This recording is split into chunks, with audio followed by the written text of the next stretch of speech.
Cek, cek, cek, cek. Satu, dua, tiga. Tiga. Halo Bapak Ibu, saudara sekalian, teman-teman dimanapun mereka berada. Nah, jumpa lagi dengan saya yang bukan siapa-siapa ini di channel Lah Kok Iso. Nah, di sini kita akan membahas sharing saya seputar iman Katolik ya, bukan untuk mengajari apalagi berdebat ya Bapak Ibu. Ya, berdebat apalagi debat kusir. Ya kasihan Pak Kusir yang sedang mengendarai kuda supaya baik jalannya malah diajak debat. Kone nabrak piye, ya toh? Oke, kita ke topik video kali ini yaitu tentang garam dan terang dunia, gitu ya. Nah, kita juga ingat pesan Santo Hieronymus, Saint Jerome, ignorance of scripture is ignorance of Christ. Jadi kalau kita nyuekin kitab suci ya kita nyuekin Kristus. Apakah kita orang Kristen nyuekin Kristus? Nah, yuk supaya kita tidak dianggap nyuekin Kristus, mari kita sharing kitab suci saja Bapak Ibu ya. Oke, siapkan kitab suci, catatan dan tentunya kopi. Oke, kita ambil dari Matius 5 13 sampai 16, juga nanti paralel dengan Lukas 14 35 dan 36 ya Bapak Ibu. Oke. So, kita baca saja. Ya, seperti biasa ya Bapak Ibu, ketika masuk suatu perikop, jangan lupa bab ayat itu dimulai dari bab 1 ayat 1 ya. Jadi kita tahu apa yang sudah disiapkan oleh penulis sebelum kita masuk ke bab dan perikop ini ya. Oke. Nah, kita tahu garam dan terang dunia ini sebelumnya Bapak Ibu adalah tentang khotbah di bukit. Ya, itu aja gitu ya. Jadi kan Matius nanti ada keturunan silsilahnya Yesus, terus Yesus dibaptis, Yesus di padang gurun dan memulai memilih muridnya dan kemudian khotbah di bukit ini ya Bapak Ibu. Oke, kita langsung ke topiknya. Garam dunia dan terang dunia. Kamu adalah garam dunia. Jika garam itu menjadi tawar, dengan apakah ia diasinkan? Tidak ada lagi gunanya selain dibuang dan diinjak orang. Kamu adalah terang dunia. Kota yang terletak di atas gunung tidak mungkin tersembunyi. Lagi pula, orang tidak menyalakan pelita lalu meletakkannya di bawah gantang, melainkan di atas kaki dian sehingga menerangi semua orang di dalam rumah itu. Demikianlah hendaknya terangmu bercahaya di depan orang, supaya mereka melihat perbuatanmu yang baik dan memuliakan Bapamu yang di surga.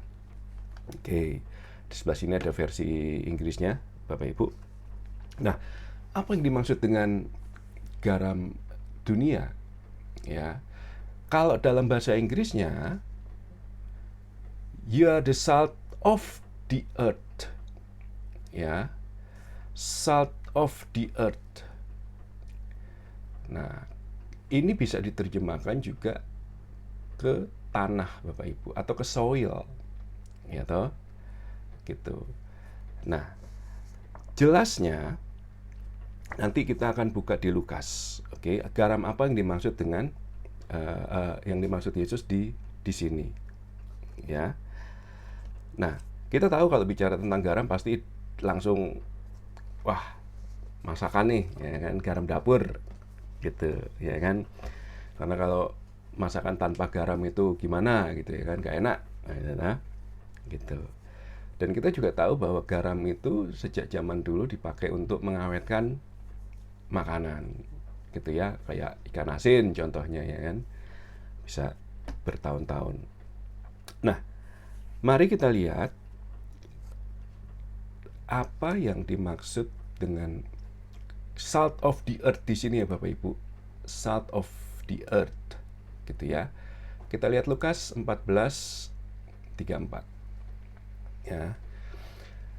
Garam memang baik, tetapi jika garam juga menjadi tawar, dengan apakah ia diasinkan? Ya, kata-katanya mirip ya Bapak Ibu ya. Tidak ada gunanya lagi baik untuk ladang maupun untuk pupuk, dan orang membuangnya saja. Siapa mempunyai telinga untuk mendengar, hendaklah ia mendengar. Ya, jadi di Injil Lukas ini dijelaskan bahwa garam itu, ya, kalau sudah kehilangan asinnya, sudah tawar, nggak ada lagi gunanya untuk ladang maupun untuk pupuk. Gitu. Wah, berarti garam bisa dipakai untuk pupuk ya Mas? Gitu toh. Nah, kita bisa lihat juga artinya di dalam bahasa Inggrisnya Bapak Ibu. Ya. It's neither fit for the land, ya, untuk tanah, ya, untuk ladang, nor yet for the dunghill. Nah, dunghill ini apa ini? Nah, ya kan? Untuk dibuang, dan siapa punya telinga dan mendengar. Nah, jadi ada dua Bapak Ibu. Untuk ladang kita bisa memahami itu untuk pupuk gitu ya, untuk tanah gitu ya. Tapi kalau dunghill ini loh, ya.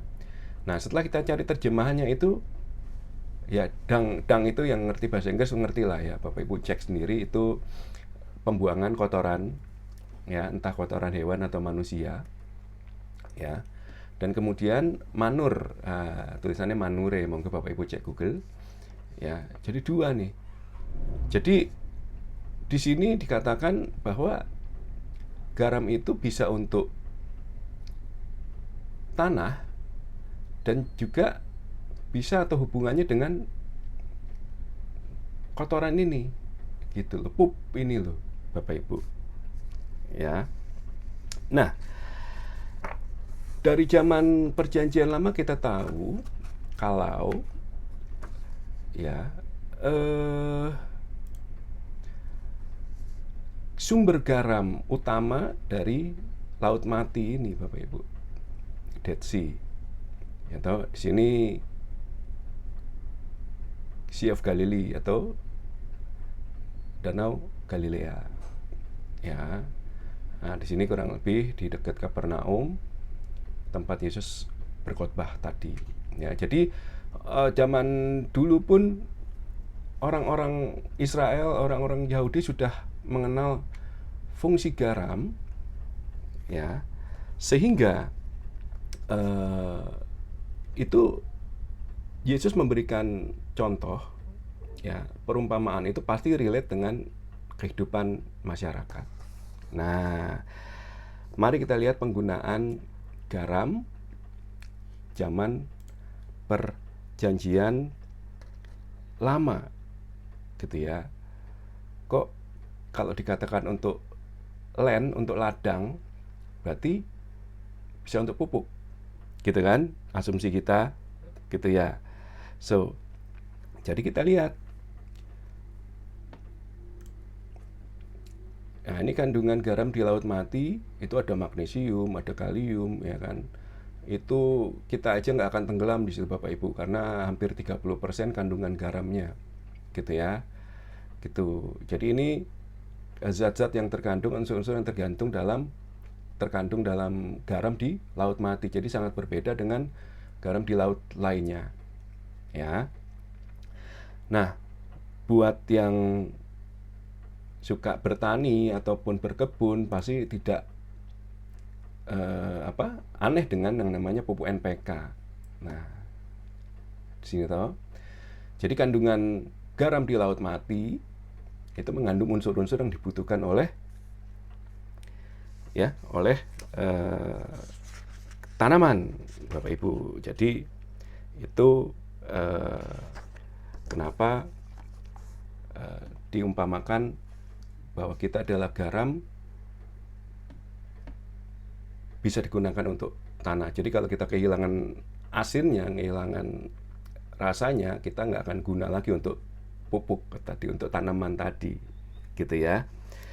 Nah, jadi kita tahu bahwa garam itu sudah dipakai dari zaman Perjanjian Lama, gitu ya. Bahkan ya nggak cuma untuk kehidupan sehari-hari, maksudnya untuk masakan, tapi juga untuk persembahan, Bapak Ibu. Ya, untuk persembahan, gitu. Mari kita lihat di sebentar saya cek dulu Imamat 2. Ya, mari kita ke Imamat 2. Apakah Ibu pernah mendengar perjanjian garam? Perjanjian garam. Apalagi itu, Mas? Nah, ayo kita ke Imamat 2 13. Ya, Imamat 2 13. Dan tiap-tiap persembahanmu yang berupa korban sajian haruslah kau bubuhi garam. Jangan kau lalaikan garam perjanjian Allahmu dari korban sajianmu, ya, beserta segala persembahanmu haruslah kau persembahkan garam. Nah, oke, ini zaman Nabi Musa. Juga ada di Bilangan, Bapak Ibu. Bilangan berapa, Mas? Bilangan 18:19. Oke. Bilangan 18:19. Segala persembahan khusus, yakni persembahan kudus yang dipersembahkan orang Israel kepada Tuhan, aku berikan kepadamu dan kepada anak-anakmu laki-laki dan perempuan bersama-sama dengan engkau. Itulah suatu ketetapan untuk selama-lamanya. Itulah perjanjian garam untuk selama-lamanya. Jadi Tuhan sudah menetapkan, karena ini Tuhan berbicara dengan Harun, ya, tugas berkaitan dengan tugasnya, sukunya, keluarganya, untuk tugas imam, ya, di kemah suci, gitu, ya. Dan di sini juga, jadi nanti dikatakan di situ ada jatah untuk imam. Imam juga memperoleh jatah dari korban yang dipersembahkan, Bapak Ibu. Nah, ini Tuhan udah menetapkan, gitu ya, mengenai Bani Lewi, sesungguhnya aku berikan kepada mereka segala persembahan persepuluhan di antara orang-orang Israel sebagai milik pusakanya, untuk membalas, ya, pekerjaan pelayanan yang dilakukan mereka, pekerjaan di dalam kemah pertemuan. Gitu ya, Bapak Ibu, ya. Jadi semua yang bekerja di sekitar altar itu berhak mendapat upahnya. Gitu ya, itu diulangi oleh Rasul Paulus juga di dalam Perjanjian Baru. Ya. Jadi di sini kita sudah tahu, sudah melihat bahwa garam itu tidak hanya untuk masak, tapi juga untuk persembahan, ya, persembahan kudus, gitu ya. Nah, jadi kita bisa, kalau di sini ada kata kuncinya, yaitu itulah suatu perjanjian garam untuk selama-lamanya, ya. Jadi kita bisa tahu bahwa garam itu ya sifatnya abadi, ya, akan asin terus, gitu loh, gitu. Nah, kurang lebih seperti itu ya, Bapak Ibu, gitu. Kemudian ya, tadi yang mengenai pupuk kan sudah kita singgung, ya, Bapak Ibu. Salt of the earth tadi, gitu ya. Salt of the earth, gitu ya, untuk ladang tadi ya terjemahannya di sini, ya. Ini, ya. So, jadi kalau kita sudah tahu bahwa garam itu bisa dipakai untuk pupuk karena kandungan-kandungan yang terdapat di dalam garam. Nah, sekarang kita lihat dalam perjanjian lama, apakah garam itu sudah digunakan selain untuk yaitu tadi persembahan tadi. Sekarang kalau untuk pupuk gambarannya gimana? Ayo kita ke 2 Raja-Raja. Di sini ada seorang nabi yang dengan garam menyuburkan tanah, ya. Karena airnya rusak, terus tanahnya tidak produktif. Nah, seorang nabi ini yang mengambil cara untuk menaburkan garam di mata air, Bapak Ibu. Oke, kita ke 2 Raja-Raja 2:19. Ya.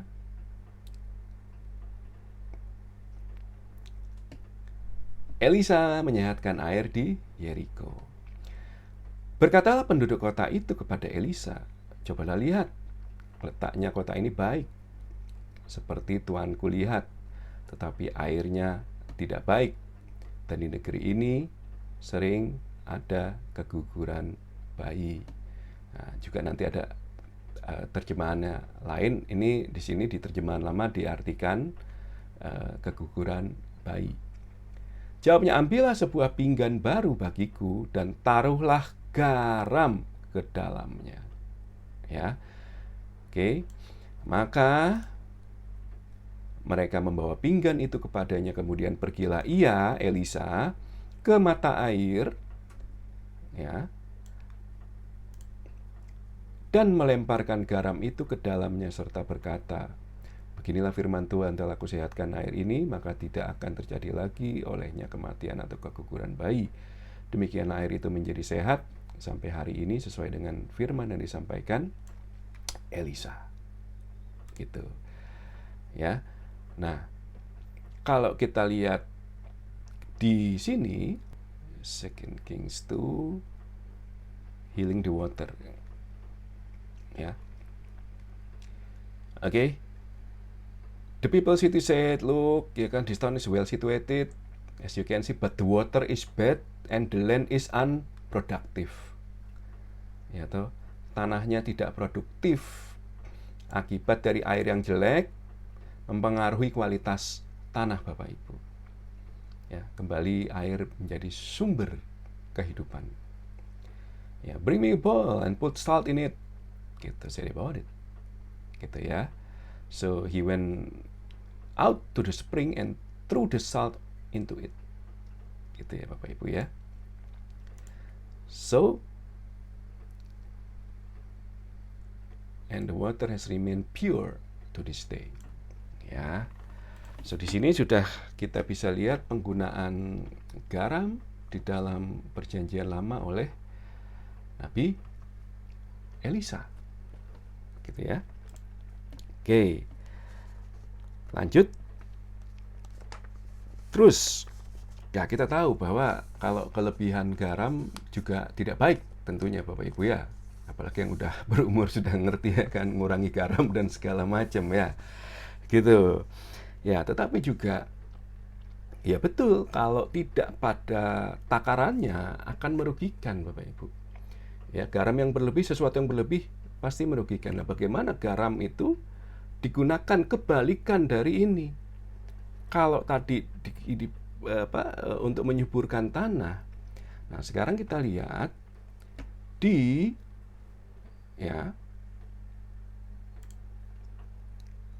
Hakim-Hakim 9:41. Ya. Kita keluar Hakim-Hakim 9:41.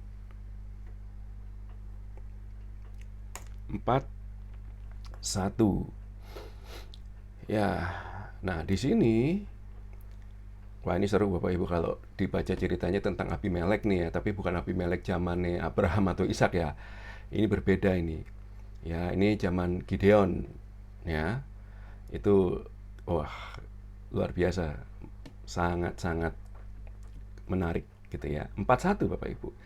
Jadi setelah Abimelek mengalahkan perang ya dengan Sikem, gitu ya, orang-orang di Sikem, setelah menghancurkan kota itu, apa yang dilakukan? Adapun Abimelek tinggal di Aruma, tetapi Zebul mengusir Gaal dan saudara-saudaranya sehingga mereka tidak dapat tinggal di Sikem.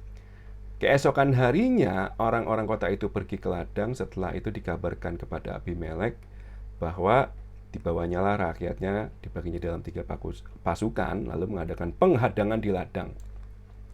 Ketika dilihatnya bahwa orang-orang itu keluar dari dalam kota, bangunlah ia menyerang mereka dan ya, menewaskan mereka. Abimelek dan pasukan bersama menyerbu, ya kan, menduduki kota, ya, gitu kan. Nah, di 45 Bapak Ibu, sehari-harian Abimelek itu berperang melawan kota itu. Ia merebut kota itu dan membinasakan orang-orang yang di dalamnya. Kemudian dirobohkannya kota dan ya, ditaburinya dengan garam. Ditaburi dengan garam. Habis dikalahkan ditaburi dengan garam. Ya itu tadi, ketika garam ditaburi secara berlebihan tentunya akan merusak gitu tanah, jadi tidak bisa berproduksi lagi, tidak bagus lagi untuk ditanami, gitu ya Bapak Ibu ya. Oke, so kita lanjut ya, bagaimana dengan di zaman modern sekarang ini ya kan? Apakah Bapak Ibu kita nih bisa seperti Elisa gitu ya, kalau ada air yang nggak bagus, tanah yang nggak bagus, siapin gitu ya kan, garam, doa, terus ditaburi, terus tanahnya bisa jadi subur. Ya menurut saya bisa aja Bapak Ibu. Ya, asal kita Bapak Ibu, teman-teman mempunyai iman sebiji sesawi, dan Tuhan berkenan atas Bapak Ibu, tidak ada yang mustahil bagi Tuhan. Gitu ya. Jadi kita selalu mendekatkan diri pada Tuhan. Ya, jangan takut akan apapun, gitu, karena segala kebutuhan kita pasti dicukupi olehnya, gitu ya. Oke. Nah, sejauh ini kita bisa melihat bahwa garam yang dimaksudkan Yesus di sini adalah garam yang tadi untuk tanah, salt of the earth tadi Bapak Ibu. Ya. Salt of the earth. Ya. Oke ya. Jadi salah satunya tadi for the land, ya, dan yang satu lagi for dunghill, untuk kotoran manusia. Hubungannya apa ya? Gimana Mas hubungannya Mas? Oke, kita lihat dasarnya ya di Ulangan 2:3 ya. Kita ke Ulangan 2:3 12 ya, mengenai bangsa Israel yang lagi berperang, terus Tuhan memerintahkan harus ada tempat untuk buang hajat Bapak Ibu. Itu juga udah diperintahkan sama Tuhan sendiri. Ya. Di luar perkemahan itu haruslah ada bagimu suatu tempat kemana engkau pergi untuk buang hajat. Di antara perlengkapanmu harus ada padamu sekop kecil. Apabila engkau jongkok untuk hajat, haruslah engkau menggali lubang dengan itu dan menimbuni kotoranmu. Ya. Jadi ditimbun kembali kotoran Bapak Ibu. Ya, kotoran ini pasukan Israel ya. Sebab Tuhan Allahmu berjalan di tengah-tengah perkemahanmu untuk melepaskan engkau dan menyerahkan musuh kepadamu. Sebab haruslah perkemahanmu itu kudus, supaya jangan melihat sesuatu yang tidak senonoh di antara, lalu berbalik kepadamu. Ya. Jadi ini ada satu prinsip yang diberikan oleh Tuhan kepada bangsa Israel zaman dulu ketika mau hajat saat berperang. Ya. Nah, mungkin saja pada saat zaman Yesus, mereka punya ini yang sama gitu ya, cara yang sama, ya kan? Saya belum pernah mendengar orang-orang zaman sana dulu. Maaf ya kalau orang kampung itu kan neng kali gitu ya, kalau mau itu ya, belum ada MCK itu kan kita cari batu gede ngaling neng kali wes nyaman banget gitu lah, ya kan?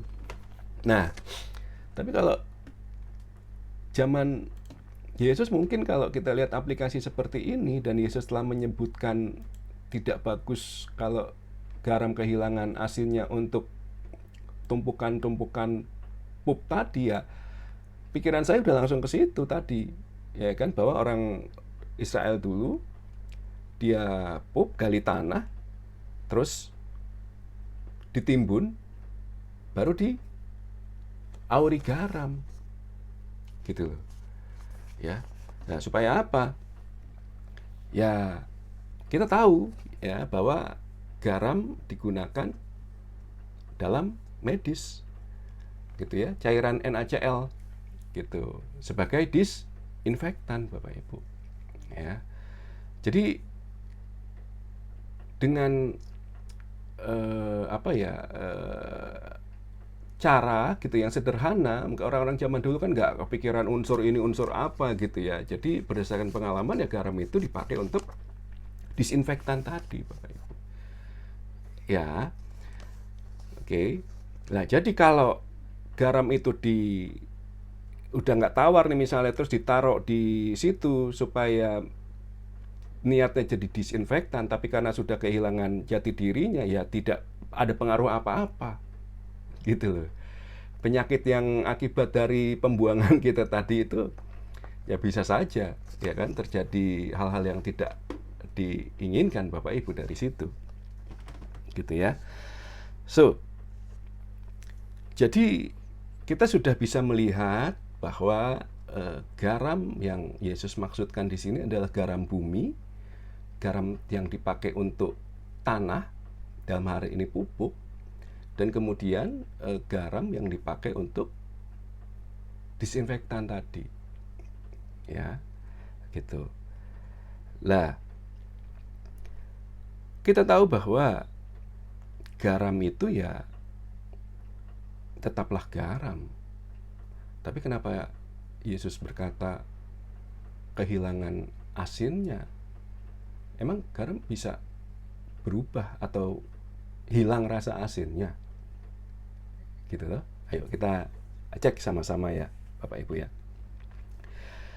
Jadi, kamu adalah garam. Yesus mengatakan jika garam kehilangan rasa asin, tidak baik untuk ladang tanah sebagai pupuk, atau juga untuk tadi ya, disinfektan untuk tempat pembuangan kotoran tadi, dunghil ini ya. Ya, Bapak Ibu ya. Nah, kalau kita boleh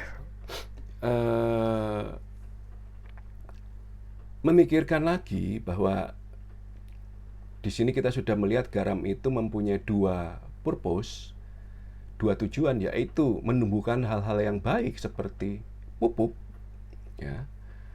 Dan yang kedua adalah mencegah hal-hal yang tidak baik, gitu ya, dengan menjadi disinfektan tadi, gitu, ya. So, jadi ya orang Kristen itu ya harus menjadi garam yang seperti ini, Bapak Ibu. Harus menjadi orang yang bisa menumbuhkan hal-hal yang baik di lingkungan, gitu ya. Juga bisa mencegah perbuatan-perbuatan yang tidak baik, yang jahat di lingkungan. Ya, tentunya dimulai dari diri sendiri pastinya, ya, Bapak Ibu. Nah, berbeda dengan garam dapur. Kalau garam dapur sejumput untuk makanan juga udah cukup, gitu. Bahkan kalau kelebihan malah nggak enak ya, Bapak Ibu ya, gitu. Tetapi untuk menjadi pupuk dan disinfektan tadi, jumlahnya harus banyak, Bapak Ibu. Ya, tidak bisa cuma sejumput terus bisa tanahnya bagus, ininya bagus, tidak. Ya toh? Jadi kita memerlukan garam yang lebih banyak untuk bisa mempengaruhi lingkungan di sekitar kita. Gitu. Ya. Dan menjadi orang Kristen, menjadi garam, artinya kita dipanggil untuk menjadi berbeda, Bapak Ibu. Ya. Berbeda dari lingkungan, dari kebiasaan, dari yang dianggap normal di lingkungan kita. Kita garam ya garam. Kita Kristen ya Kristen. Mengikuti ajaran Yesus. Tidak ada tawar-menawar, tidak ada toleransi. Kalau Yesus katakan A ya A. Gitu. Kamu percaya? Ya percaya saja. Apa yang Yesus katakan, Yesus Tuhan kok. Kecuali kita nggak percaya kalau Yesus Tuhan, ya lain perkara. Tapi karena kita percaya Yesus Tuhan, ya sudah. Gitu. Ya. Dan perintahnya kan kita tahu. Ya kan? Kasihlah Tuhan Allahmu dengan segenap. Ya kan? Kemudian kasihlah sesamamu manusia. Itu yang utama. Ya. Oke. Nah, ya kita tahu ya bahwa kita itu masih, kalau dikatakan masih sedikit garamnya, jumlahnya secara jumlah ya masih sedikit, Bapak Ibu.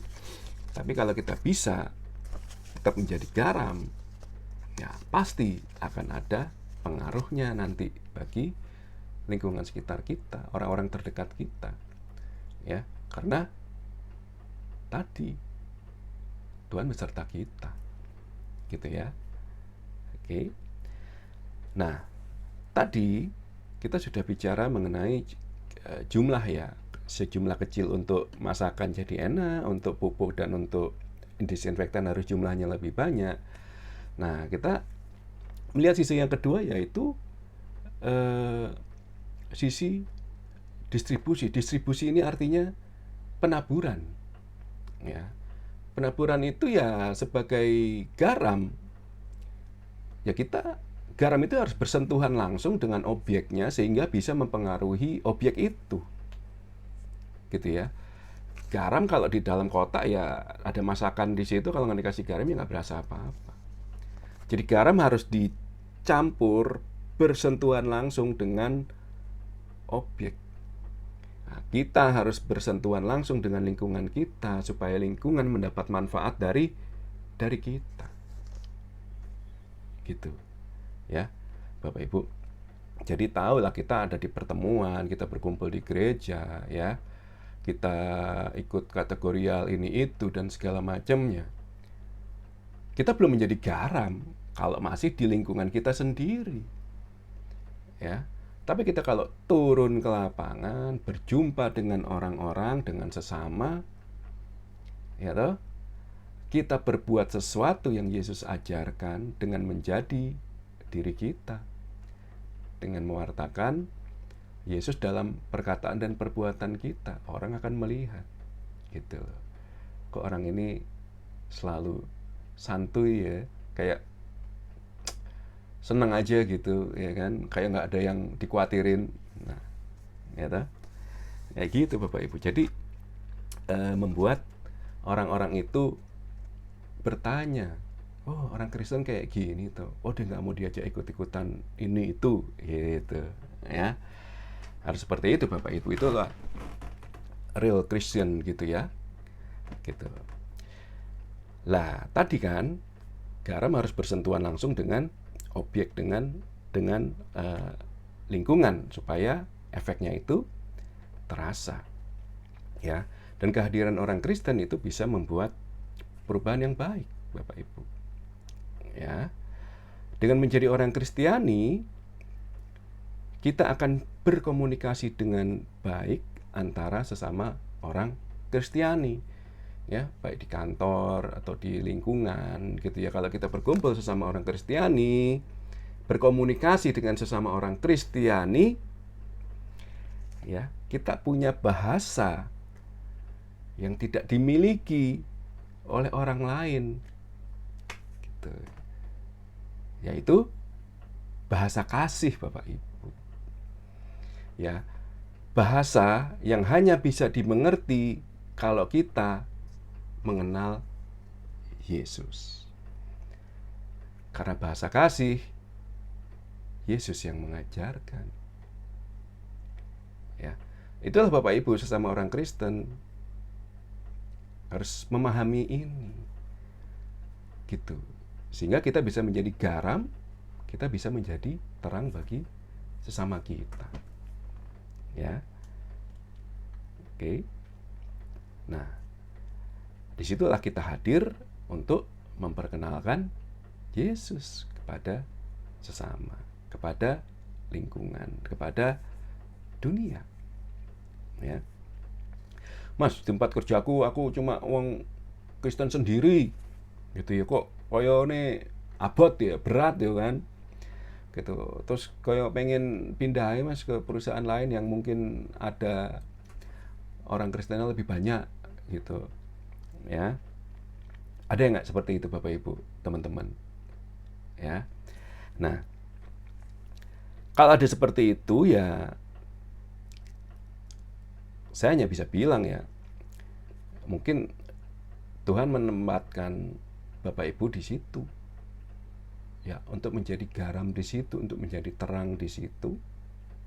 Ya kan, dengan kinerja Bapak Ibu, ya kan, dengan disiplin Bapak Ibu, dengan tanggung jawab yang Bapak Ibu perlihatkan, ya kan, orang mau melihat ini orang beda nih. Gitu. Ya. Jadi daripada berusaha untuk mencari tempat kerjaan lain, ya lebih baik kita berdoa saja. Mohon Tuhan supaya nanti ada orang Kristen lain yang bergabung. Gitu ya, sehingga bahasa kasih itu bisa terlihat dari Bapak Ibu dan teman-teman yang ada di situ. Gitu ya, Bapak Ibu ya.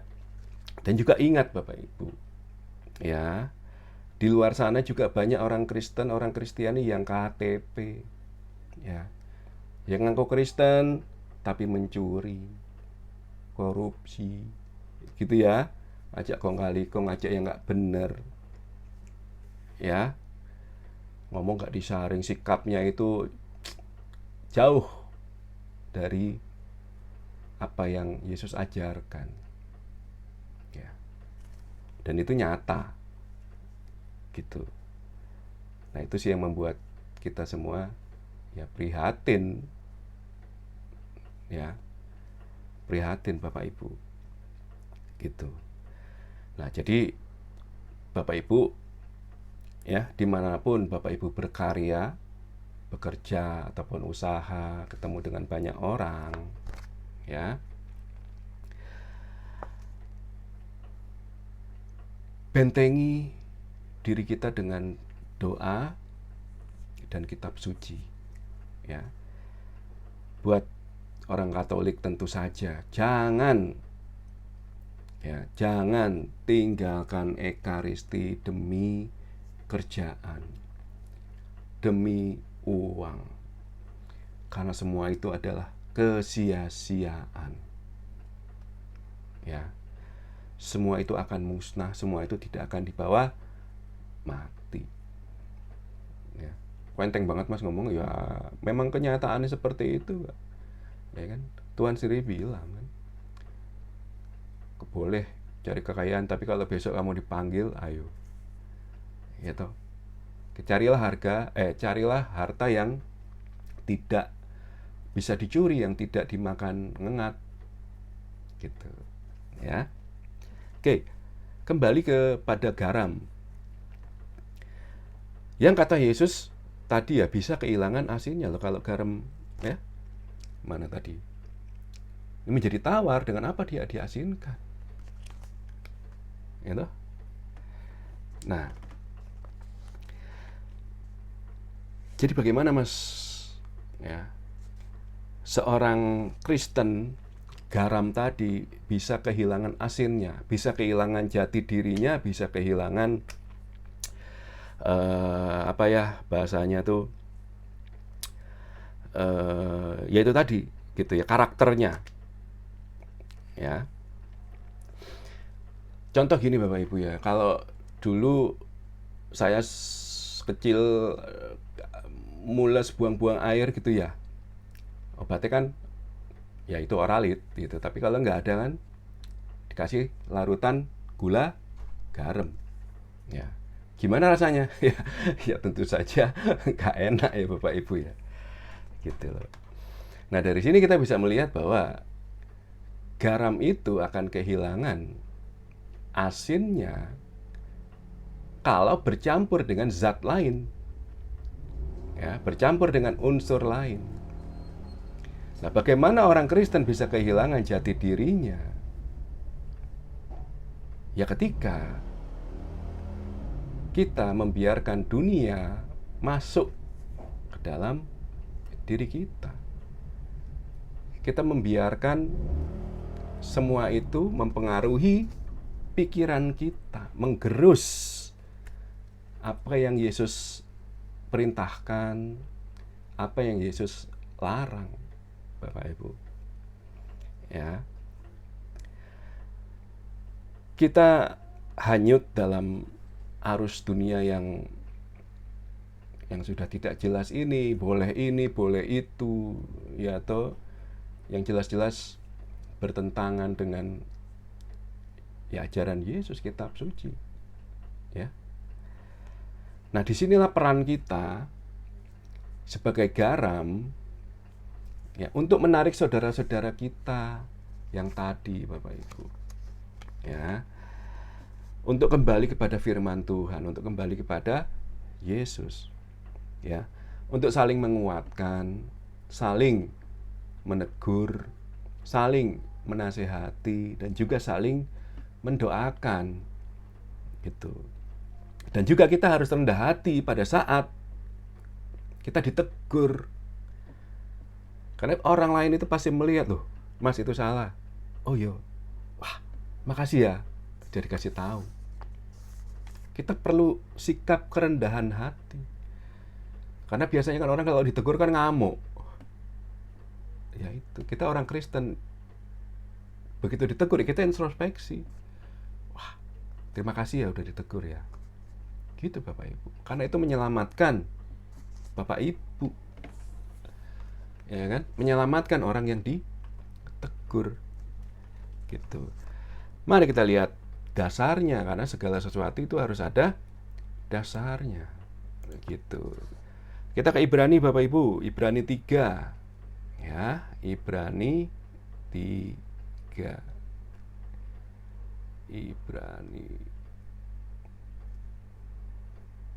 Ibrani 3 13. Oke. Lihat ya. Waspadalah hai saudara-saudara supaya di antara kamu jangan terdapat seseorang yang hatinya jahat dan yang tidak percaya oleh karena ia murtad dari Allah yang hidup.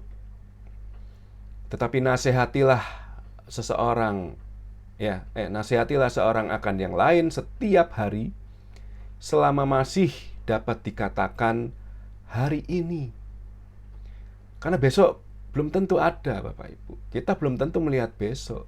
Orang itu belum tentu akan melihat besok. Supaya jangan ada di antara kamu yang menjadi tegar hatinya karena tipu daya dosa. Udah tahu kita salah, dosa, ditegur malah marah. Ya itulah tipu daya dosa. Enggak, lu nggak apa-apa, you are fine gitu loh. Ya, gitu. Saya tambahin lagi biar tambah kuat kita, Bapak Ibu. Kita ke Galatia 6. Ketik aja. Galatia 6. Oke. Langsung ayat 1. Ya. Saudara-saudara, kalaupun seseorang kedapatan melakukan suatu pelanggaran, maka kamu yang rohani harus memimpin orang itu ke jalan yang benar dalam roh lemah lembut, sambil menjaga dirimu sendiri, supaya kamu juga jangan kena pencobaan. Artinya Bapak Ibu, ketika kita mau menegur seseorang, kita harus benar dulu. Ya kan? Jangan lu suka dugem lu, dosa. Lu sendiri suka dugem. Ya, nah kayak gitu Bapak Ibu. Ya. Jadi mulailah semua dari diri kita sendiri. Ya. Ada lagi nggak Mas? Ada, tenang Bapak Ibu. Ya. Kita ke Kolose 3. Ya. Kolose 3 ayat 16. Kolose 3 ayat 16. Saya ngopi dulu.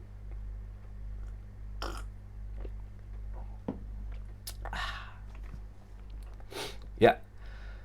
Hendaklah perkataan Kristus diam dengan segala kekayaannya di antara kamu, sehingga kamu dengan segala hikmat mengajar dan menegur seseorang akan yang lain, dan sambil menyanyikan mazmur dan puji-pujian nyanyian rohani kamu mengucap syukur kepada Allah di dalam hatimu. Ya, jadi perkataan Kristus, firman ini Alkitab kita bisa pakai untuk mengajar dan juga menegur Bapak Ibu. Ya, kembali kita harus dengan rendah hati terima kalau kita salah. Kalau kita ditegur. Ya. Kalau kita diajak nggak benar baru kita lawan. Gitu. Oke. Satu lagi, Yakobus. Nah, Yakobus 5 nih famous nih Bapak Ibu nih. Yakobus 5. Ya, ini juga dasar dari sakramen perminyakan. Bapak Ibu. Sakramen 5 16 ya. Mari. Lah, ini ya. Karena itu hendaklah kamu saling mengaku dosamu dan saling mendoakan supaya kamu sembuh. Doa orang benar bila dengan yakin didoakan sangat besar kuasanya. Ya. Saling mengaku dosa bukannya kita rame-rame, dosa gue ini loh, dosa gue itu, ya nggak kayak gitu. Bagaimana orang Katolik ya masuk ke ruang pengakuan dosa. Itu ya Bapak Ibu ya. Gitu. Jadi bukan kita memamerkan dosa kita kepada teman-teman lain. Ya. Tapi juga bisa kita saling memaafkan. Kita tahu kita salah sama seseorang ya kita langsung, sorry ya gue tadi begini ya. Udah nggak apa-apa bro, gue juga maaf tadi begini ya. Nah, itu. True Christian, garam yang sejati. Ya. Bapak Ibu. Nah, kita lanjutkan. Garam tadi menumbuhkan hal-hal yang baik. Ya, garam menumbuhkan hal-hal yang baik dan menghancurkan hal-hal yang jahat tadi ya sebagai disinfektan. Ya dimulai dari diri kita sendiri dulu Bapak Ibu ya. Gitu. Sehingga kita bisa menjadi terang bagi sekitar kita. Gitu ya. Gitu. Karena kalau kita sudah bercampur dengan dunia, membiarkan itu tadi, kita menjadi tawar, kita akan dibuang. Kita akan diinjak-injak. Dan yang paling bahaya, kita kehilangan Kristus, Bapak Ibu. Karena kita meninggalkannya. Kita menyukai dunia lebih dari kita menyayangi Kristus. Ya. Nah, itu tadi seputar garam Bapak Ibu ya. Ya mudah-mudahan bisa dapat gambaran ya tentang garam ini. Sekarang kita tentang terang dunia, terang manusia. Ya. Kalau di sini dikatakan ya, kamu adalah terang dunia. Kita ini, Bapak Ibu, saudara sekalian, ini adalah terang dunia. Gitu. Ya. Sama juga dengan garam. Garam dan terang menjadi dirinya sendiri untuk bisa mempengaruhi lingkungan. Dan garam punya pengaruh tadi menimbulkan yang baik, mencegah yang jahat.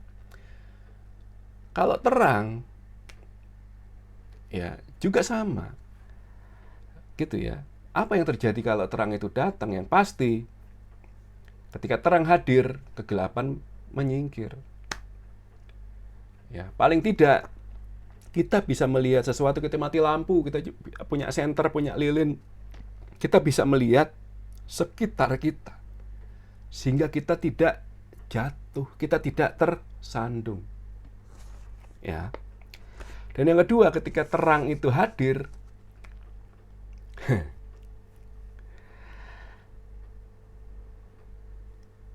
mengekspos kejahatan. Ya. Karena kegelapan biasanya identik dengan kejahatan. Ya. Ya, Yesus tidak pernah mengatakan aku garam dunia, tidak. Ya, tapi dia mengatakan kita adalah garam dunia. Ya. Kita murid-muridnya ini adalah garam dunia.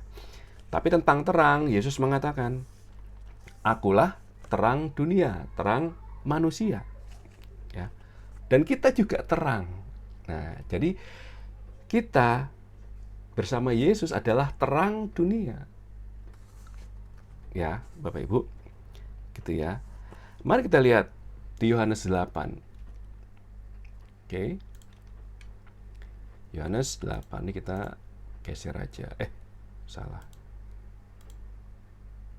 Oh, Yakobus. Yohanes 8. Yohanes 8, 12. Yesus adalah terang dunia. Maka Yesus berkata pula kepada orang banyak, katanya, akulah terang dunia. Barang siapa mengikuti aku, ia tidak akan berjalan dalam kegelapan, melainkan ia akan mempunyai terang hidup. Nah, dalam konteksnya ini, ya, sebelumnya, seperti video saya sebelumnya, Bapak Ibu, ya, ini konteksnya orang-orang ahli Taurat, orang Farisi itu ingin menjebak Yesus dengan membawa wanita yang berzina. Ya, tapi bukannya tidak berhasil gitu ya, malah mereka dipermalukan gitu ya, Bapak Ibu. Gitu. Nah, di sini dikatakan ya 10 ya. Setelah pergilah mereka nih yang tadi mau menjebak Yesus tidak berhasil, dari yang tertua meninggalkan tempat itu. Ya. Lalu Yesus bangkit berdiri dan berkata kepada perempuan itu, "Hai perempuan, di manakah mereka? Tidak adakah seorang yang menghukum engkau?" Jawabnya, "Tidak ada, Tuhan." Lalu Yesus berkata, "Aku pun tidak menghukum engkau. Pergilah dan jangan berbuat dosa lagi mulai dari sekarang." Kemudian disambut dengan akulah terang dunia. Nah, kira-kira maksudnya apa, Bapak Ibu? Jadi ketika wanita tadi dan kita yang diingatkan, ya, Tuhan tahu kita orang berdosa, Bapak Ibu. Ya. Tapi di sini Tuhan mengingatkan, akulah terang dunia. Barang siapa mengikut aku, ia tidak akan berjalan dalam kegelapan. Artinya kalau kita mengenal Yesus, wanita itu mengenal Yesus, tidak mungkin jatuh ke dalam dosa tadi, ke dalam kegelapan tadi, Bapak Ibu. Dan kita diingatkan kembali untuk tidak berbuat dosa lagi. Gitu. Ya. Gambarannya seperti itu, ya. Bapak Ibu. Nah, di sini kita kembali ke masih terang, dan ini dalam Injil Yohanes. Mari kita lihat dari awal Yohanes berkata apa tentang terang ini, gitu. Ya.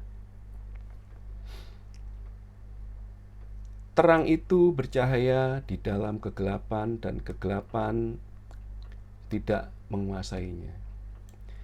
Ya. Yesus adalah terang yang akan melenyapkan kegelapan, Bapak Ibu. Ya. Kemudian di Yohanes 3:18, nah ini, barang siapa percaya kepadanya, ia tidak akan dihukum. Percaya kepada siapa? Anak manusia, kepada Yesus. Barang siapa tidak percaya, ia telah berada di bawah hukuman, sebab ia tidak percaya dalam nama Anak Tunggal Allah. Ya, inilah hukuman itu. Terang telah datang ke dalam ke dalam dunia. Ya, terang telah datang ke dalam dunia, tetapi manusia lebih menyukai kegelapan daripada terang, sebab perbuatan-perbuatan mereka jahat. Nah, ya. So, kita kembali sudah diingatkan oleh Tuhan sendiri. Ini bisa menjadi refleksi bagi kita, Bapak Ibu. Ya. Kita sambung di 20 ini, sebab barang siapa berbuat jahat membenci terang dan tidak datang kepada terang itu, supaya perbuatan-perbuatan yang jahat tidak nampak. Tapi barang siapa melakukan yang benar, ia datang kepada terang, supaya menjadi nyata bahwa perbuatan-perbuatannya dilakukan dalam Allah. Kalau kita kembali kepada Matthew tadi, hendaklah terangmu bercahaya, gitu ya. Ya kan? Supaya mereka melihat perbuatanmu yang baik dan memuliakan Bapamu yang di surga. Gitu.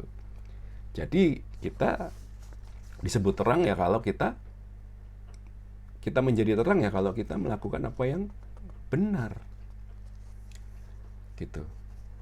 Ya, sudah jelas ya Bapak Ibu ya. Gitu. Nah, jadi melalui konteks tadi wanita yang berzina dalam Yohanes 8 juga mengingatkan kita juga ya, Bapak Ibu sekalian ya. Gitu loh. Tuhan juga berpesan supaya ya jangan berbuat dosa lagi. Ya. Pasti ya gimana kan kita ini ya, pokoknya we try our best gitu Bapak Ibu. God knows our hearts. Kita lakukan saja yang terbaik. Ya, godaan cobaan itu pasti ada, kita lakukan yang terbaik. Tuhan tahu. Yang penting ketika kita jatuh, kita kembali kepada Tuhan secepat mungkin.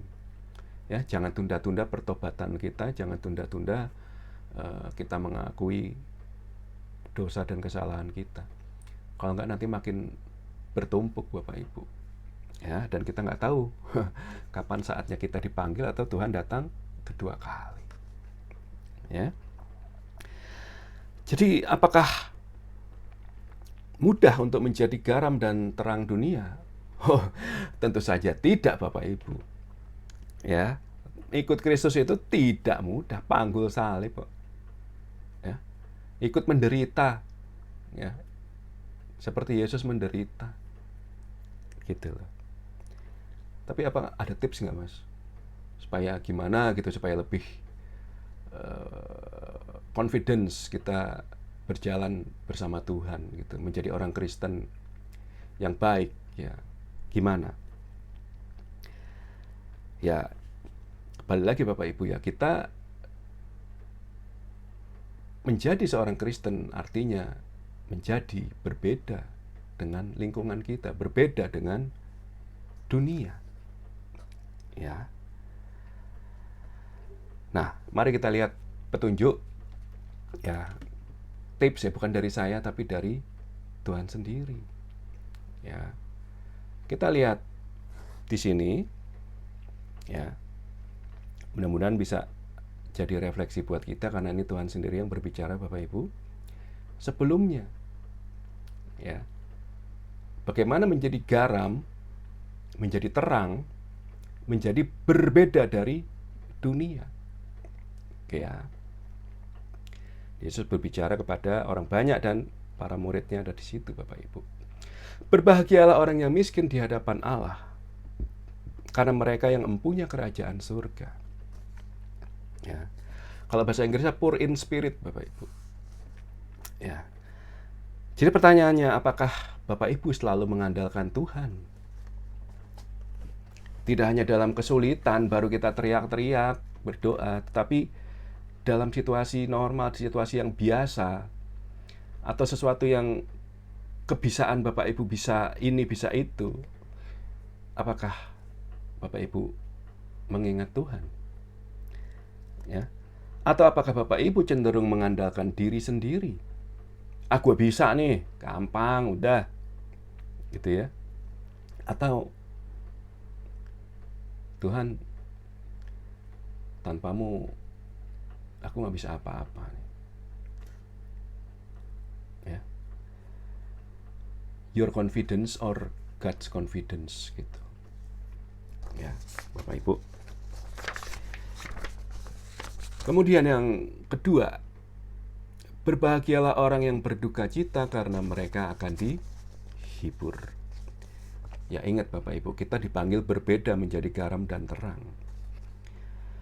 Tuhan tahu ketika kita memilih Tuhan, kita memilih menjadi garam, menjadi terang, menjadi orang Kristen, kita terasa ditinggalkan Bapak Ibu. Dikucilkan. Ya. Kadang nggak ada yang mau berteman.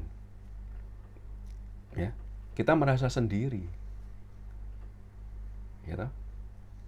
Nah, jangan khawatir Bapak Ibu, karena kita tidak sendiri. Karena Tuhan beserta kita. Immanuel. Ya. Lanjut. Berbahagialah orang yang lemah lembut, karena mereka akan memiliki bumi.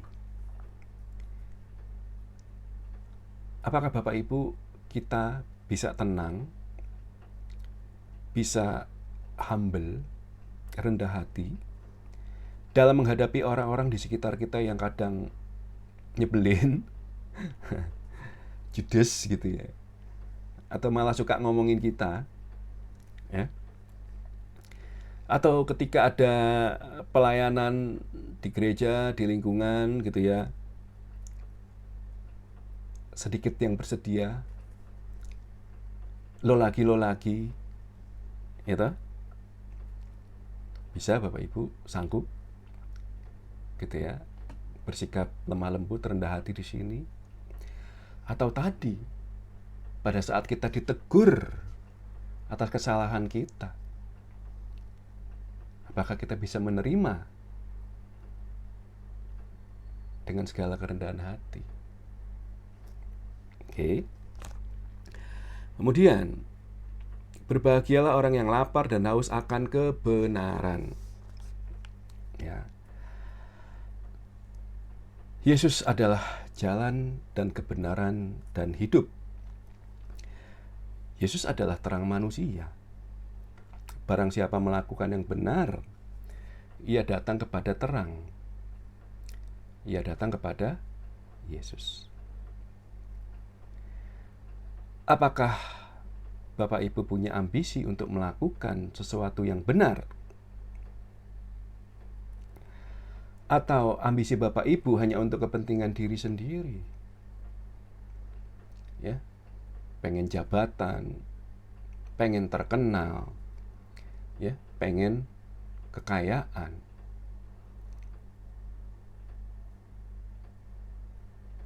Oke.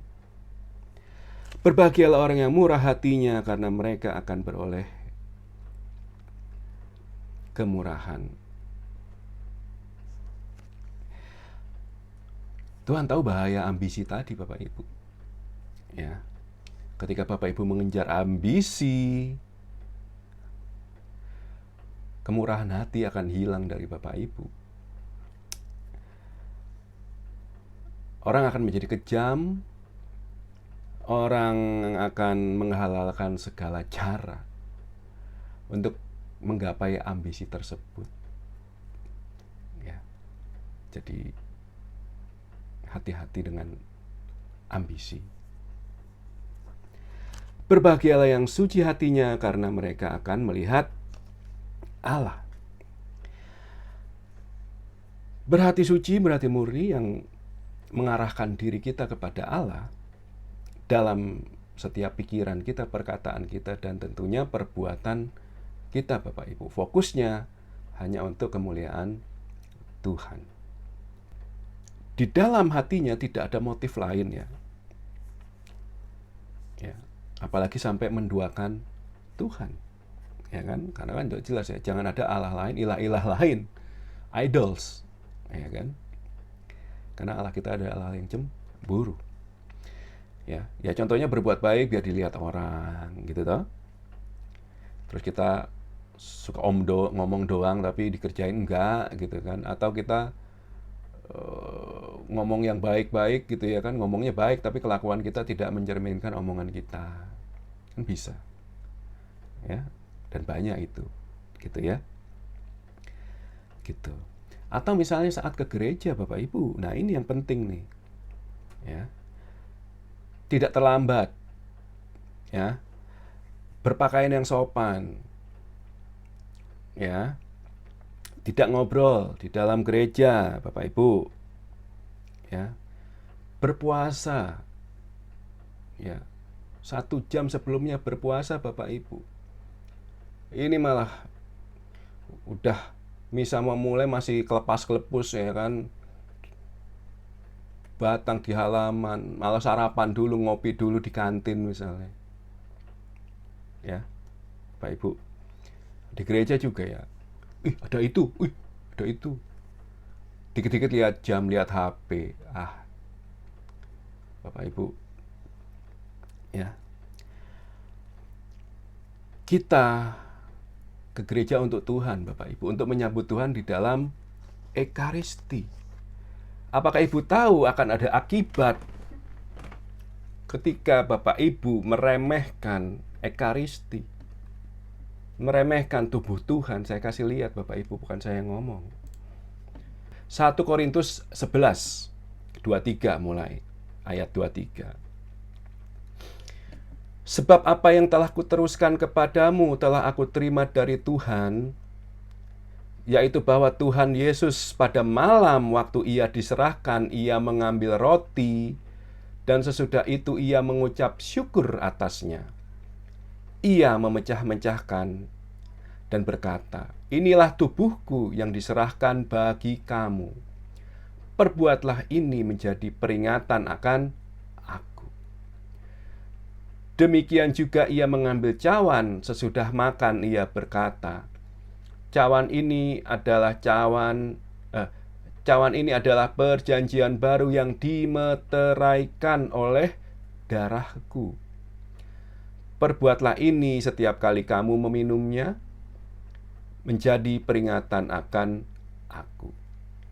Sebab setiap kali kamu makan roti ini dan minum cawan ini, kamu memberitakan kematian Tuhan sampai ia datang. Ini Bapak Ibu. Jadi barang siapa dengan cara yang tidak layak makan roti dan atau minum cawan Tuhan, ia berdosa terhadap tubuh dan darah Tuhan. Karena itu hendaklah tiap-tiap orang menguji dirinya sendiri, dan baru sesudah itu ia makan roti dan minum dari cawan itu. Karena barang siapa makan dan minum tanpa mengakui tubuh Tuhan, ia mendatangkan hukuman atas dirinya. Sebab itu banyak di antara kamu yang lemah dan sakit, dan tidak sedikit yang meninggal. Ya. Kalau kita menguji diri kita sendiri, hukuman tidak menimpa kita, Bapak Ibu. Jadi kalau Bapak Ibu datang terlambat, udah khotbah datang terus nyambut Ekaristi, siap-siaplah dengan hukuman itu. Bukan saya yang ngomong. Sudah disarankan sama Tate, Bapak udah telat, nanti saja misa selanjutnya. Siapa kamu? Ngatur-ngatur aku. Ya kan? Bikin surat kromonya dipindahin. Ada yang kayak gitu ya Bapak Ibu? Mudah-mudahan nggak ada ya. Kalau umat sampai kayak gitu kurang ajar. Ya. Sudah diingatkan oleh Rasul Paulus, jangan pernah meremehkan Ekaristi Bapak Ibu. jadi harapan saya dan harapan orang-orang kudus, harapan Tuhan kita. Kita bisa menghormati tubuh Tuhan kita, Yesus Kristus, dengan datang ke gereja dengan sepenuh hati, dengan hati yang tulus. Karena itulah persembahan yang sesungguhnya.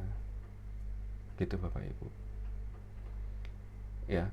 Bagaimana kita mau menjadi terang, bagaimana kita mau menjadi garam kalau kita tidak menghormati Tuhan kita sendiri? Ya. Itulah Bapak Ibu. Mulai dari diri kita sendiri. Ya. Kita datang paling tidak 15 menit sebelumnya. Ya, kita menyendiri, kita berdoa. Kalau suami istri kalau perlu pisah duduknya biar fokus pada Tuhan. Kalau sebelahan kan bentar lagi makan apa, Mah? Kemana, Mah? Ya, Bapak Ibu. Jadi menjadi garam, menjadi terang, dimulai dari diri kita sendiri yang menghargai, yang percaya kepada Tuhan kita. Ya. Oke. Jadi Tuhan tahu, Bapak Ibu, kita kembali ke sini, ya, bahwa untuk menjadi garam dan terang itu susah. Ya. Di sini disebutkan berbahagialah orang yang membawa damai, karena mereka disebut anak-anak Allah. Membawa damai, Bapak Ibu. Kita aja memisahkan orang berantem, malah kita kena batunya, malah kita dituduh yang enggak, ya toh? Gitu. Ya. Apakah kita menjadi orang yang arogan, misalnya emosian? Nah, itu juga perlu dipikirkan Bapak Ibu. Ya. Karena Tuhan sendiri tahu resiko menjadi pembawa damai Bapak Ibu. Apa resikonya? Tuhan wafat di salib untuk mendamaikan kita dengan Allah karena dosa-dosa kita. Yesus menjadi imam bagi kita, imam agung yang mendamaikan kita manusia kepada Allah. Ya. Dan itu konsekuensinya kehilangan nyawa, Bapak Ibu. Dia mati untuk kita. Dan karena Tuhan tahu dengan pengalamannya sendiri, maka di ayat berikutnya Tuhan memberikan penghiburan dan penguatan buat kita, Bapak Ibu. Ya. Berbahagialah orang yang dianiaya oleh sebab kebenaran, karena merekalah yang punya kerajaan surga. Dianiaya. Berbahagialah kamu jika karena aku kamu dicela dan dianiaya, dan kepadamu difitnahkan segala yang jahat. Bersukacitalah dan bergembiralah, karena upahmu besar di surga. Sebab demikian juga telah dianiaya nabi-nabi sebelum kamu. Ya, boro-boro jadi pembawa damai, menjadi seorang Kristen aja. Ya, kita ditekan, ya itu, ya, susah ini itu, ya, dan bersyukurlah Bapak Ibu. Ya, kita di negara yang damai, gitu ya. Kita saling mendoakan supaya di negara-negara lain atau di negara kita sendiri yang masih ada persekusi, yang masih ada intimidasi dan segala macam, kita doakan.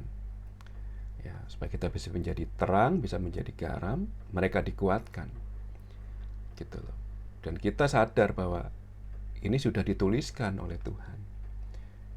Dan kita tahu bahwa di dunia ini hanya sementara, Bapak Ibu. Ya kan? Kita setelah ini kemana ya, tergantung Ibu percaya pada Yesus atau tidak. Kalau percaya kepada Yesus, saya lakukan dan akan ketemu dengan Yesus. Udah. Saya juga gitu. Saya percaya Yesus. Saya coba lakukan sebaik-baiknya. Ya, saya juga nggak lepas dari dosa dan kesalahan, Bapak Ibu. Ya, gitu. Oke. Nah, mari kita sama-sama seperti tadi saling menasehati, saling mendoakan. ya toh, saling menguatkan, ya, supaya kita nanti bersama-sama bisa berkumpul dengan Yesus. Itulah surga kita, bertemu dengan Yesus. Di mana aku berada, kamu pun berada. Ya, oke. Jadi setelah mendapat penghiburan, penguatan dari Tuhan, berbahagialah, ya kan, kalau kamu dianiaya karena namaku. Ya kita jadi tahu, jadi ya kalau jadi garam dan terang itu ya yang tidak populer yang kita pilih, Bapak Ibu. Ya kan, kita nggak populer. Ya, karena kita berbeda, berani berbeda dengan dunia. Gitu. Ya, bukan menjadi orang yang biasa aja gitu kan, tapi menjadi orang yang luar biasa. Yang tidak menormalkan sesuatu yang apa ya, dalam standar manusia gitu loh, dalam standar sekarang ini, Bapak Ibu. Ya, standar keinginan manusia tentunya pasti. Supaya bisa ini, bisa itu, ya kan? Keinginan-keinginan itu yang tidak sesuai dengan perintah Tuhan. Ya. Contoh nih, Yesus mengatakan, ya, jangan khawatir akan apa yang kamu makan, kamu minum. Jangan khawatir. Nah, kalau kita percaya, jangan khawatir ya. Kita jangan khawatir. Baik Bapak Ibu, kalau ngelihat orang Kristen itu ya nggak khawatir, nggak ada orang Kristen yang khawatir gitu kan. Gitu. Tapi kenyataannya apa? Khawatir semua kebanyakan.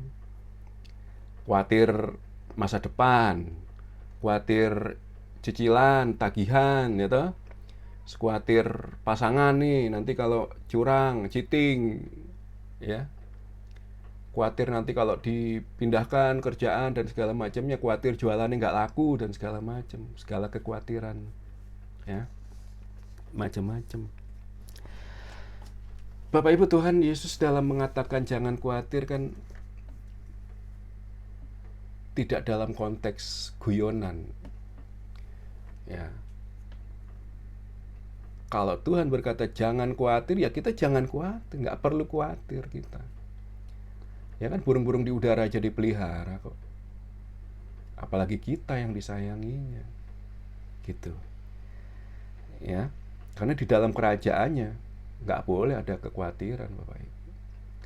Yang ada hanya damai, sejahtera, sukacita. Ya. Damai, sejahtera, sukacita. Dan kita bisa merasakan itu semua kalau kita serahkan diri kepada Yesus. Nggak boleh khawatir. Khawatir Mas Nur, pasanganku ini. Loh, Yesus bilang kan, kita itu monogami. Ya toh? Nggak bisa kita nambah, aturannya seperti itu. Nah, jadi kalau pasangan kita tahu, kita juga tahu hukum ini, taat kepada Yesus, nggak akan terjadi, Bapak Ibu, nggak usah khawatir. Gitu loh. Ya. Mau besok kita dipanggil Tuhan pun nggak usah khawatir, ngapain khawatir sih? Ntar berebut warisan dan segala. Nah itu kembali kepada urusan duniawi tadi. Ya, Tuhan kita tidak pengen ya kita ngurusi duniawi. Kita membawa Tuhan dalam kehidupan sehari-hari kita, Bapak Ibu. Ya. Seperti contoh, ingat nggak waktu Petrus yang berjalan melihat Yesus berjalan di air, terus Petrus, Tuhan aku juga mau dong, ya udah sini.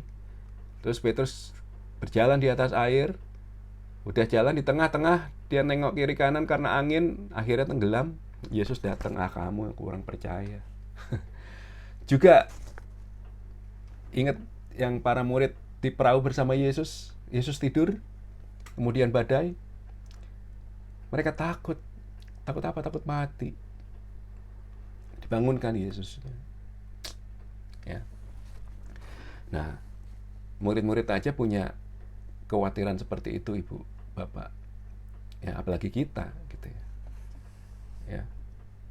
Ya, saya juga punya kekhawatiran, tapi pelan-pelan itu akan terkikis dengan kita membaca kitab suci. Gitu. pasti. Tapi kalau kita sehari aja nggak ketemu 1-2 ayat, apalagi 1-2 bab, bagaimana kita mau Tuhan hadir dalam hidup kita? Ya toh? Gitu. Nah, jadi kalau mereka takut mati, ya pertanyaannya ya, apakah kita juga takut mati, Bapak Ibu? Gitu kan? Nah, mari kita sebagai penutup, kita ke Yohanes 11, ya. Yohanes 11 25. Oke.